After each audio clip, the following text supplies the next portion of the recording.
Hey guys, it's Ted Bogert back with the TED Show. I'm so excited to have this prestigious alumnus of the TED Show back on today, Jane Sanger. Did I say it right, Jane? You did, All yes. right.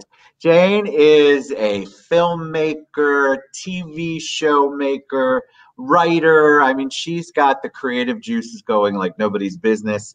And so she's a joy to have on. She is dialing all the way in from the UK. So welcome back to the show, Jane. It's so exciting. I'm so excited to see you.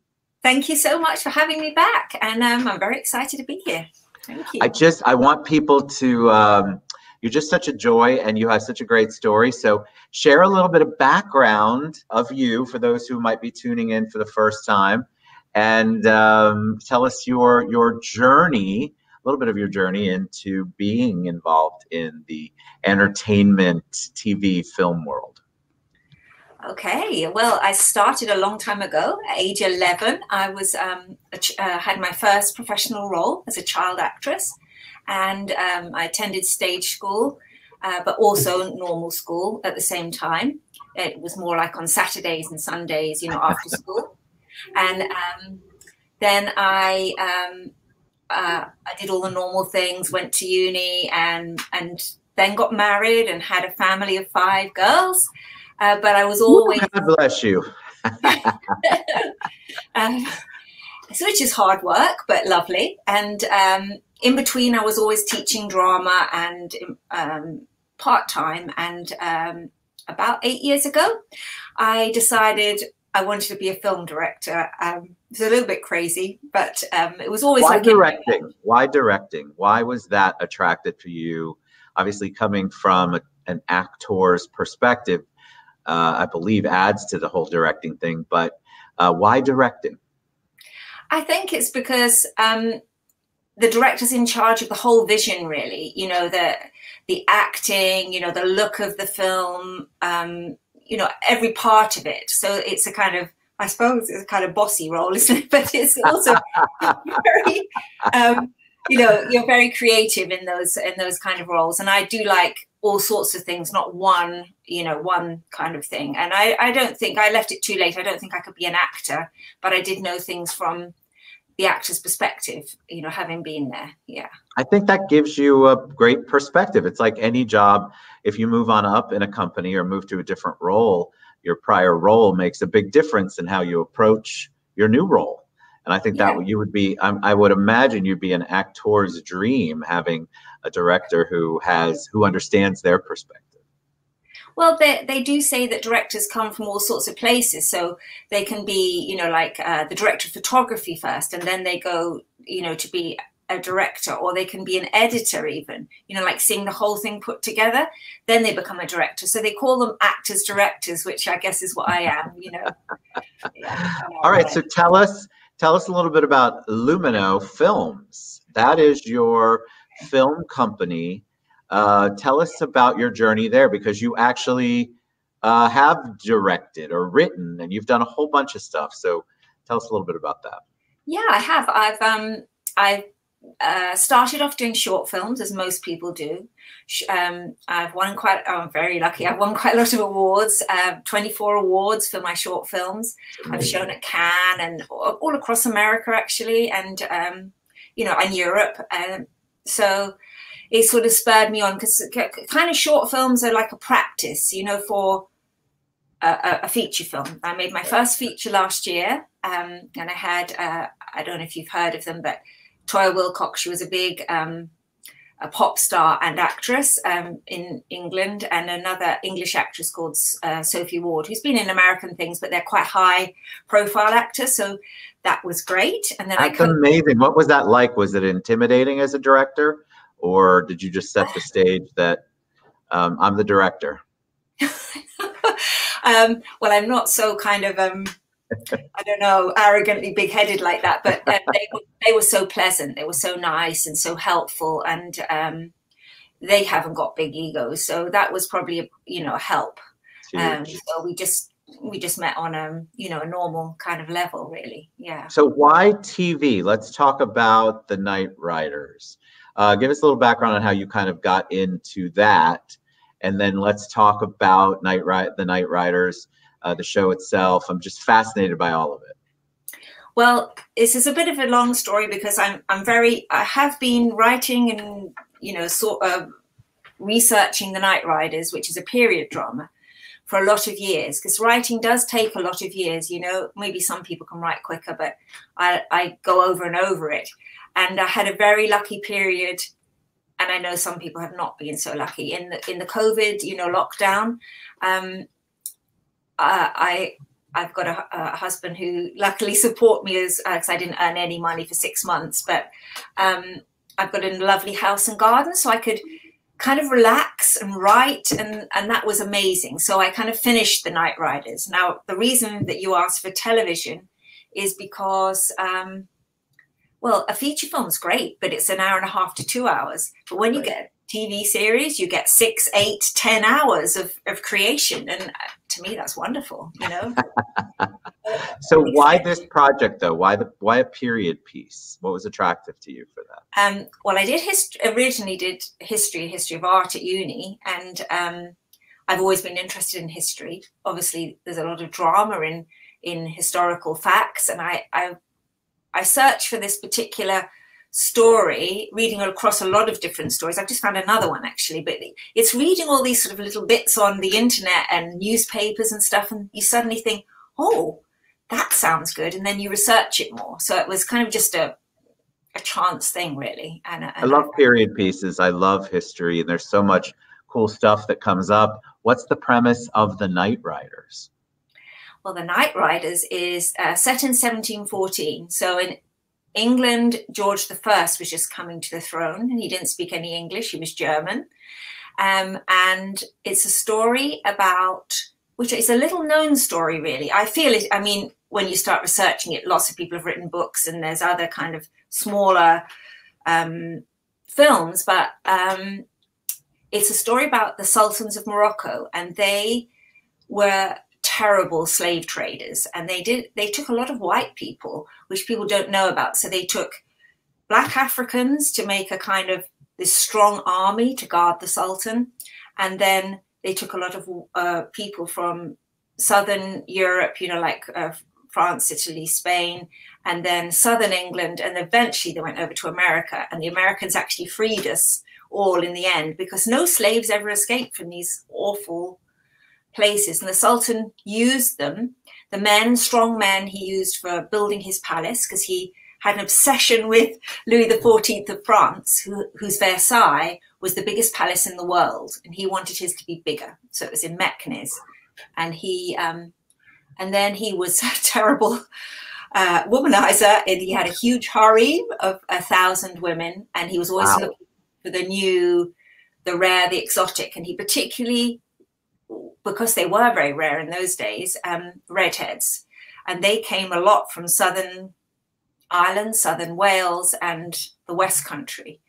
So he sent his pirates there, and he paid a very big price for those women, beautiful women. And he, so obviously the pirates were going to go there because they got a lot of, you know, they got a lot of reward for bringing these women back to him.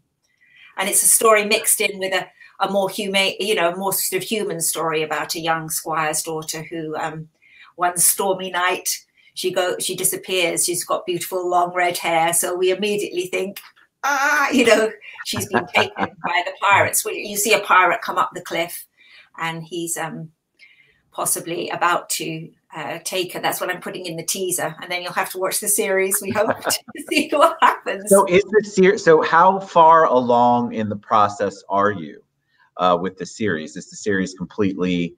Have you shot anything yet? Talk a little bit about the Indiegogo.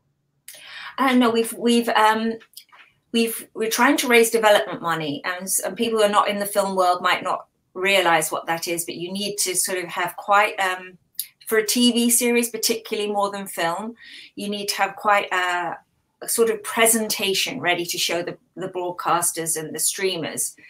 You have a lot of a special presentation book, maybe a teaser, you know, just to show what, you know, proof of concept. And you have to have your budget done by a, you know, a line producer, and you maybe do a really fancy poster, which is all the things we're doing in order to, you know, impress people, I hope. So we are now at the stage we're doing this teaser. It has to be really high end because period drama is a little bit more expensive than, you know. Oh, because of the costumes, right? Yeah, really expensive. I mean, one costume is like £2,500, so that maybe $3,000 can be. If you make it, you know, like you know, perhaps more of the Amdram kind of look, it doesn't kind of transport well onto film, you know, so right. You need to have that top class kind of look. That's what I'm going for anyway. That's what I'm so going what is it like the old-fashioned miniseries the US used to do, or are you planning to have the Nightriders as a ongoing actual series, like a regular series? Well, it would be marvelous. The first series is 8 episodes, but it has got legs in the fact I'm starting in 1714 and the Americans freed everybody and stopped all this kind of slavery in 1815. My first series is 1714 to 20. So I'm hoping if everyone likes it, we can keep going with the same families. It's got a lot of women-centric characters actually running through, women-centric stories and women characters. They had to rail against, you know, certain societal and, you know, anti kind of women things in that age, you know, like they didn't choose their own husband, or they, you know, their father told them who to marry, and all those kind of things. Totally different world you're capturing there. Different world, and they couldn't go to university, you know, they couldn't learn in the same way. They couldn't be a doctor, for instance. And I've got all these 5 different women who have a story that's interwoven into the one story, you know, about their sort of journey. Yeah. So what can people do if they want to support you, want to learn more? You have an Indiegogo. Explain to people what that is, because I think people sort of have an idea. America, it's incredibly GoFundMe oriented here. Indiegogo was actually one of the first starters of that whole raising private equity amongst people. So tell us a little bit about what the process would be if somebody wants to get involved. So it's very easy. I have found that, you know, quite a few people have never done a crowdfund before, but it's not a difficult thing. So you just press on my link or anyone's link, and it brings you to a page. Then down the side, you have different perks. So perks are a little bit like a reward for you put in $5 or £5 and you get something, and then you put in, you know, varying amounts and you get a reward for doing that. So it's a kind of incentive for you to donate. So the kind of things we've got are promotions, like maybe you've got a show, or you've got, you know, your a show reel if you're an actor, or maybe you just want to show off some photo of your family or something, and we'll promote you. I've got reach about 60,000 on social media. Amazing. And we'll do that. Or you can have this things like a lucky dip, which could be any kind of prize. It could be a hamper of beauty or food. We've got different hampers. We've got, now these are the ones that might appeal to people, because I have got somebody coming over from America, because it's all being shot in UK at the moment. One member of the family is going to be a pirate extra, and one is going to be a villager extra. So there are extras, for sort of like as a perk. So it's not that you're buying a part, it's that you're giving a donation, and then as your reward, you get that role. So we have pirates, villagers, the Imperial Guard, and some slave girls. Those are our extras. And we still have a few left. I think we've only got one villager left. But yeah. That's fascinating, because so you can help us make a series a reality. And as part of that investment, which is basically what it is, investment's not the right word, but donation, I forget what the new crowdfunding term is, but to helping it come to life, there are perks depending on the level of how much you want it to come to life. I love the whole concept of that, especially when it comes to the arts. It's there's so many creative ways, because people want to donate to the arts and then they don't exactly know how. And so this kind of stuff is so awesome. When do you think you'll hit the airwaves? What's your long-term goal on this? Okay, so we're going to film the teaser straight away. That's if we hit the target, because you have a target in a crowdfund. Ours is 10,000. You can go higher than the 10,000. You can't go lower because you lose everyone's pledges. You lose, but I think we will hit it. So we really would be so grateful if anyone could support us and get us to our target. We're very close.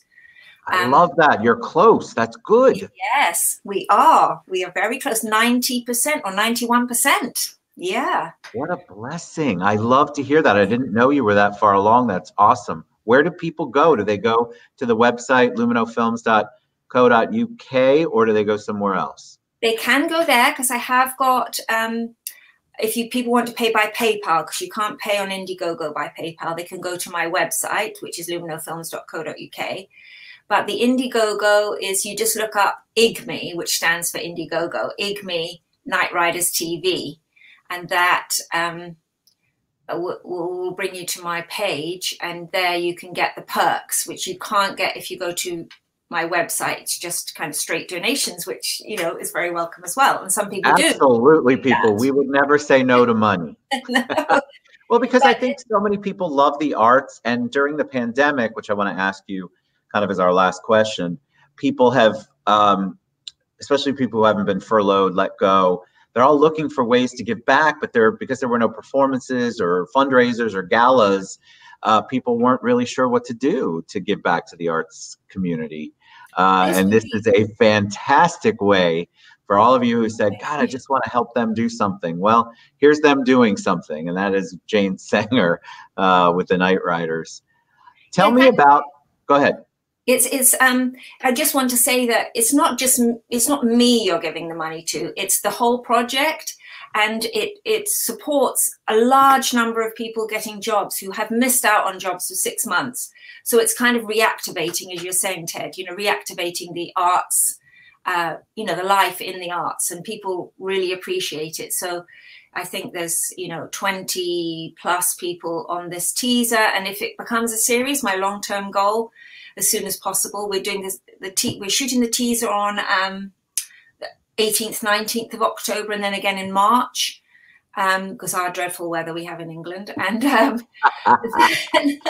we haven't got your nice Florida weather. No, it's gorgeous out today. I hate to tell you. Lucky you, lucky you. Yeah, then we would put it straight to commissioners, and we'd hope to get the series done, you know, God willing, that as soon as possible. Yeah. So tell me as a kind of a last question, and then I'll have you reiterate how people get in touch. You have obviously been dealing with the pandemic, and so a lot of people in the arts have had to shift and pivot. How did you manage? I know you had your husband, but you still had to be creative. You had to think of ways to get done what you needed to get done in a new world of nobody meeting or people not having as much access to meeting space. How did you stay sane? How did you pivot? How did you stay creative? Well, I wrote a lot of stuff, and I'm always bubbling with ideas. And I did have another idea that if it had continued, I don't know if you've heard of or know, as a famous playwright called Alan Bennett here. And he did this thing called Talking Heads, which they released on the BBC. That was his original idea. And it was one person at a time, one character. So obviously you've just got the cameraman, the lights, the director, and the actor. So it was doable. And I thought, I'm going to make up this murder mystery with Talking Heads, you know, one person at a time telling their story, but it has a murder. Love it. Kind of woven into it. But I haven't quite finished that because, you know, we got out of lockdown and Nightriders took over. But I will finish that. Yeah. Staying creative is so important. It's just people had to figure out how to pivot. All right. So tell them one more time before we head out, Jane, the best way for them to reach out and get involved in the Nightriders or anything you're doing for that matter. Thank you so much. So you could go to luminofilms.co.uk, www.luminofilms.co.uk/Nightriders TV, and that will tell you how you can donate. It does have also a link on there because it is a funny link to kind of speak out and remember for Indiegogo on there, on that same page, but it is Indiegogo. It's me at Nightriders TV, but whether people remember that one is it's a bit. Well, go to what you want. You can always reach out to me, or you can reach out to Jane. Jane, I'm so excited to have you back on the show. Thank you. We want to get behind you. We want to see the Nightriders come to the TV everywhere. So thank you for being creative and sharing. I love it. Anytime you want to come back on, you are always welcome. Thank you so much. Thank you. All right. Jane Sanger, guys, the Nightriders. Go to luminofilms.co.uk. All right. Y'all have a good one.